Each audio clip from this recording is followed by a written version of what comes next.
خواتین و حضرات، عربی زبان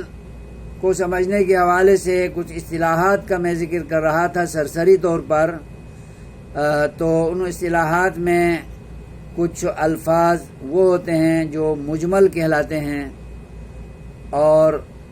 کچھ وہ ہیں جو مفسر کہلاتے ہیں۔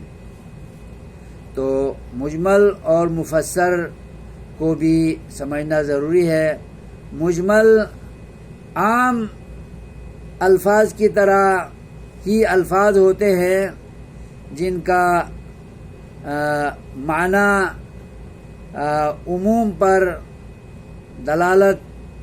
کر رہے ہوتے ہیں، تو ان کو مجمل کہا جاتا ہے، یعنی ان کی وضاحت نہیں کی گئی ہوتی ہے،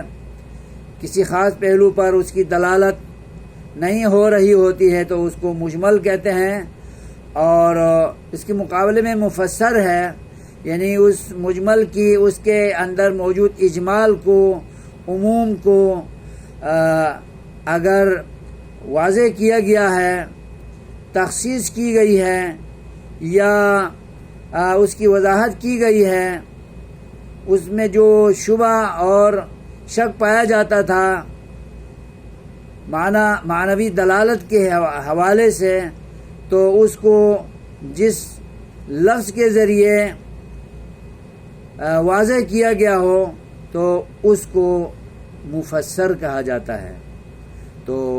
قرآن و حدیث کو سمجھنے کے حوالے سے، لغت عربیہ کو سمجھنے کے حوالے سے اور حدیث کو سمجھنے کے حوالے سے یہ اصطلاحات بڑی اہمیت رکھتی ہیں۔ اللہ ہمیں سمجھ دے اور شوق علم عطا کرے۔